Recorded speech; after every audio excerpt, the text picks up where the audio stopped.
Shalom dan selamat sahabat kepada seluruh teman-teman dimanapun berada.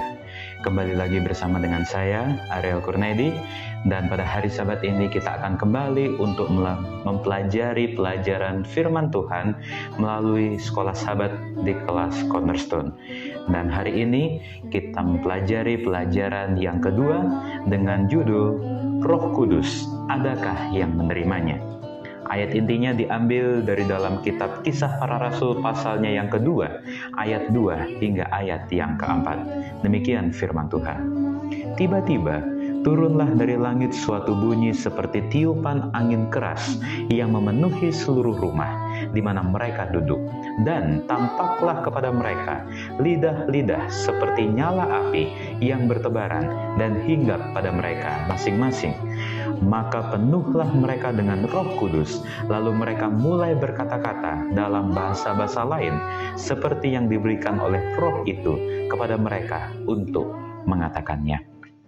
Teman-teman, pada hari Sabat ini kita akan mempelajari akan suatu kisah yang sangat fenomenal, suatu kisah sejarah, suatu peristiwa yang tidak akan dilupakan, yaitu pada saat hari Pentakosta. Ketika itu, murid-murid sedang berkumpul di suatu rumah ketika hari raya Pentakosta. Dan ketika mereka sedang berkumpul di tempat itu, di rumah itu, maka murid-murid Tuhan ini mendapatkan suatu pengalaman, suatu peristiwa yang tidak akan mereka lupakan. Yaitu apa? Ketika itu, turunlah dari langit seperti suatu bunyi tiupan yang sangat keras yang memenuhi seluruh rumah di mana mereka sedang duduk pada saat itu. Dan pada saat itu juga, maka tampaklah kepada mereka lidah-lidah seperti nyala api yang bertebaran hinggap pada mereka masing-masing. Dan ketika ketika lidah-lidah yang nampak seperti nyala api itu telah hinggap pada mereka, maka penuhlah mereka dengan Roh Kudus. Maka apa dampak, efek, dan hal yang terjadi ketika mereka telah dipenuhi oleh Roh Kudus? Ketika itu, pada saat Roh Kudus telah memenuhi diri mereka masing-masing, maka mereka bisa untuk berkata-kata dalam bahasa-bahasa yang lain, seperti yang diberikan oleh Roh itu kepada mereka untuk melakukannya. Sehingga orang-orang yang hadir di tempat itu, selain daripada murid-murid, orang-orang Yahudi, orang-orang yang non-Yahudi, dari manapun mereka yang hadir juga pada saat itu, yang sedang berkerumun pada saat itu, mereka bingung. Oleh karena melihat murid-murid Tuhan ini boleh berkata-kata dalam bahasa mereka masing-masing. Bukan saja dalam bahasa murid-murid Yesus, yaitu pada saat itu adalah mereka orang-orang Galilea. Mereka tidak hanya mendengar murid-murid Tuhan berbicara dalam bahasa Galilea, tetapi murid-murid Tuhan ini boleh juga berkata-kata dalam bahasa-bahasa yang dipakai di negeri masing-masing orang-orang yang hadir pada saat itu, baik itu orang-orang Partia, Media, Elam, Mesopotamia, Yudea, dan lain sebagainya. Sangat banyak dan mereka heran kenapa murid-murid Tuhan ini boleh untuk berbicara dalam bahasa mereka, sedangkan murid-murid Tuhan tidak berasal dari daerah mereka atau tidak berasal dari negeri mereka. Dan ketika melihat akan hal itu, orang-orang yang lain pun yang tidak suka dengan murid-murid Tuhan, yang tidak suka dengan orang-orang Kristen, mereka berkata, mereka sedang mabuk oleh anggur manis. Tetapi ketika orang-orang sedang bertanya-tanya, apa yang terjadi? Apa artinya semua ini? Kenapa hal ini boleh terjadi? Kenapa mereka boleh berkata-kata dalam bahasa lain? Maka bangkitlah Petrus berdiri dengan ke-11 rasul itu, dan Petrus berbicara dengan suara yang nyaring dan berkata kepada mereka, Petrus berkata, Yesus inilah yang dibangkitkan Allah, dan tentang hal itu kami semua adalah saksi. Dan sesudah ia ditinggikan oleh tangan kanan Allah dan menerima Roh Kudus yang dijanjikan itu, maka dicurahkannya apa yang kamu lihat dan dengar di sini. Petrus menjelaskan bahwa hal ini terjadi oleh karena Roh Kudus yang dijanjikan oleh Tuhan, yang ketika Tuhan telah naik ke sorga, yang ketika Tuhan telah ditinggikan pada saat itu, telah dicurahkan, telah diberikan kepada kami. Maka itulah yang kamu lihat, itulah yang kamu dengar pada saat ini. Dan ketika orang-orang mendengar akan ucapan Petrus itu, akan pernyataan Petrus itu, maka hati mereka sangat terharu, lalu mereka bertanya kepada Petrus dan rasul-rasul yang lain, apakah yang harus kami perbuat, saudara-saudara?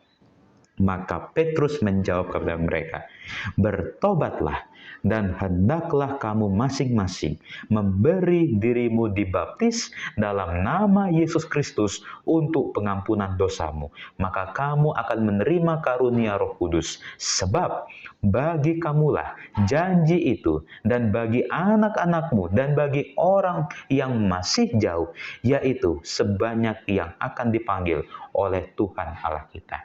Petrus mengajak, Petrus menghimbau kepada seluruh orang-orang yang hadir pada saat itu untuk bertobat dan memberi diri mereka dibaptis. Karena apa?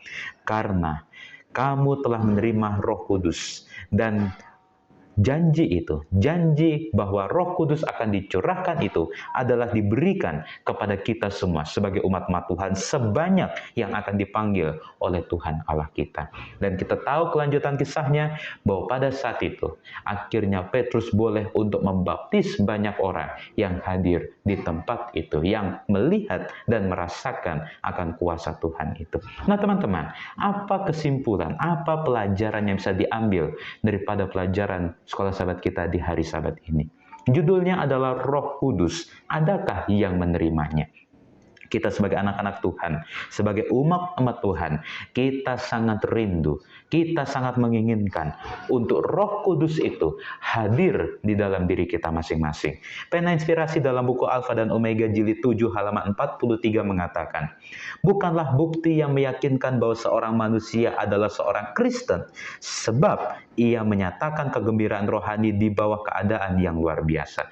Kesucian bukanlah kegairahan, itu adalah penyerahan sepenuhnya kepada kehendak Allah. Itu adalah hidup dari setiap perkataan yang keluar dari mulut Allah. Itu adalah melakukan kehendak Bapa kita yang di sorga. Itu adalah mempercayai Allah dalam pergumulan, dalam kegelapan, sebagaimana dalam terang. Itu adalah berjalan oleh iman, bukannya oleh penglihatan. Itu adalah bergantung kepada Allah dengan keyakinan yang sepenuhnya dan bersandar pada kasih-Nya. Ketika kita merindukan Roh Kudus itu hadir dalam diri kita, ketika kita merindukan untuk kita boleh merasakan Roh Kudus itu hidup di dalam diri kita, maka hal yang kita harus lakukan adalah menyerahkan diri kita kepada Tuhan dengan sepenuhnya. Kita harus mempersiapkan diri kita, kita harus mempersiapkan hati kita untuk boleh menerima Roh Kudus itu tinggal di dalam diri kita.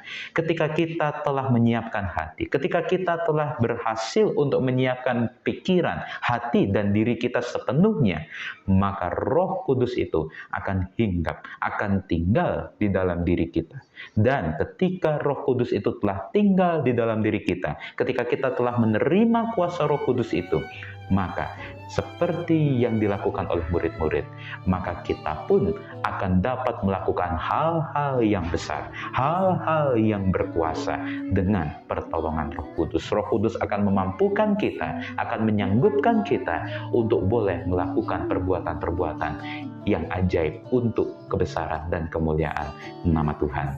Inilah pelajaran sekolah sahabat kita pada hari Sabat ini. Kalau teman-teman menyukainya, silakan untuk di-like videonya. Dan yang belum subscribe, saya ingatkan untuk di-subscribe. Dan jangan lupa untuk dinyalakan tombol loncengnya, supaya teman-teman boleh mendapatkan notifikasi pemberitahuan apabila ada video yang terbaru.